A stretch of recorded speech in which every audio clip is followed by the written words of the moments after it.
Hello प्यारे साथियों, नमस्कार, जय हिंद।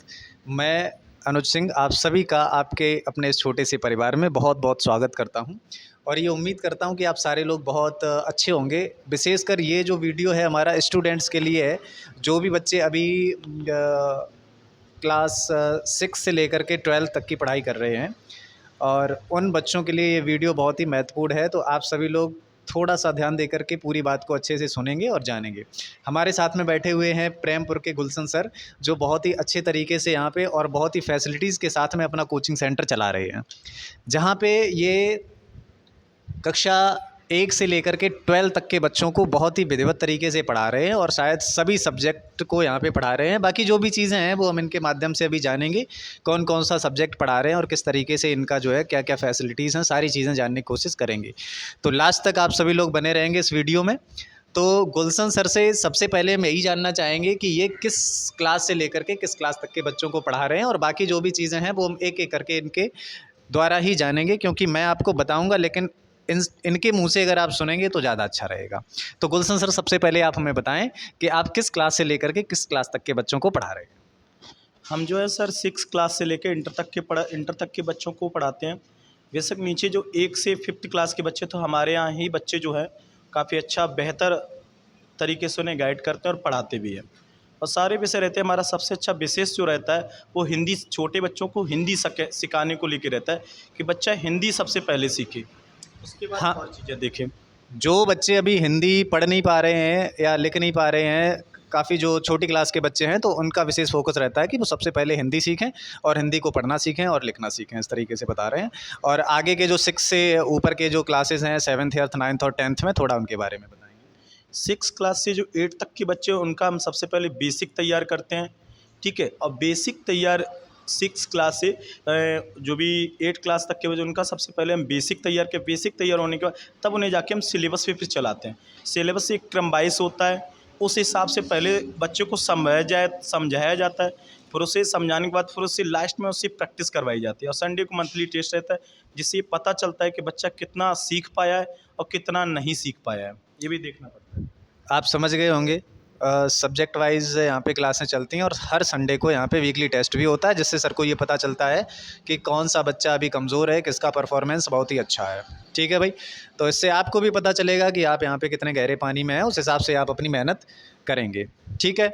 और मुझे लगता है कि अब 11th और 12th के लिए थोड़ा सा 11th 12th का बैच लगता है अपने यहाँ, तो उसके बारे में भी थोड़ी सी जानकारी सर से लेंगे।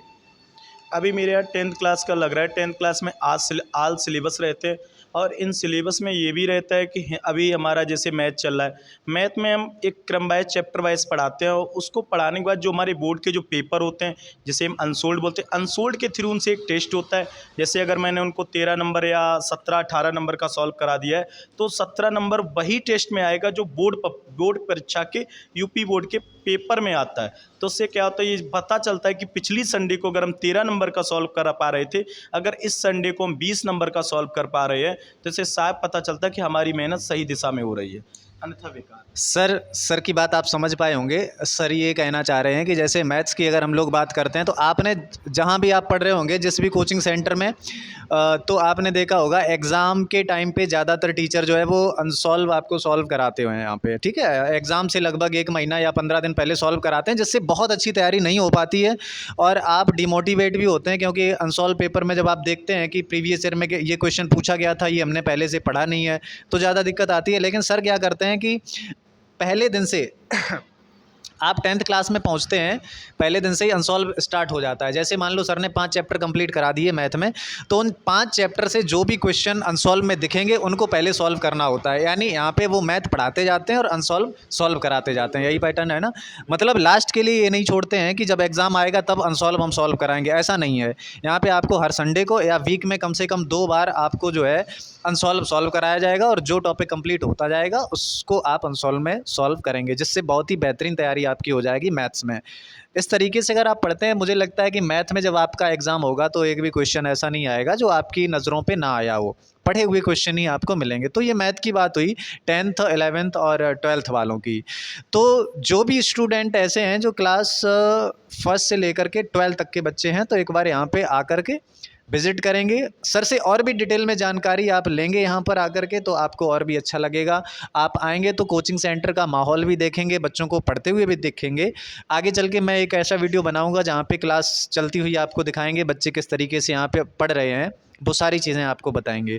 क्योंकि वीडियो के माध्यम से सिर्फ़ हम आपको अपने मुँह से जो भी चीज़ें हैं वो बता सकते हैं, लेकिन एक बार आप आएँ और यहाँ पे देखेंगे तो आपको वाक़ई में एक पढ़ाई का बहुत अच्छा माहौल यहाँ पे देखने को मिलेगा। चलिए, थोड़ा-सा हम लोग सर से ये भी जानेंगे कि किस तरीके से जो आज की आधुनिक जो स्टडी चल रही है, जिसे स्मार्ट स्टडी हम लोग बोल सकते हैं, उसमें किस तरीके से सर अपना काम कर रहे हैं। अभी शुरुआत है, हालाँकि धीरे-धीरे करके इसमें जो है इम्प्रूवमेंट हो रहा है।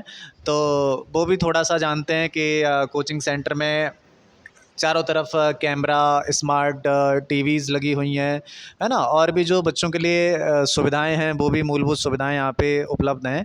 आपको बहुत अच्छा माहौल देखने को मिलेगा। जानते हैं, थोड़ा सर से जानते हैं। हमारे यहाँ ऐसा है सर, जैसे कैमरे हैं, कैमरे की सुविधा है जिससे हम ये बता पाते हैं गार्जियन को कि आपके बच्चा है सुरक्षित बैठा है, कोई बदतमीजी नहीं करे। अगर कोई बदतमीजी करे तो बच्चे को इस बात का डर होता है कि अगर हमने कोई बदतमीजी तो इसकी घर पर भी मेरी डांट पड़ेगी, तो इस वजह से ऊधम नहीं मचा पाता है। अब पढ़ाई पे अत्यंत फोकस रहता है, हम उसे डांट पाते हैं। इसका सबसे बड़ा बेसिक फ़र्क पड़ता है कैमरे से। कैमरा रहता है तो बच्चा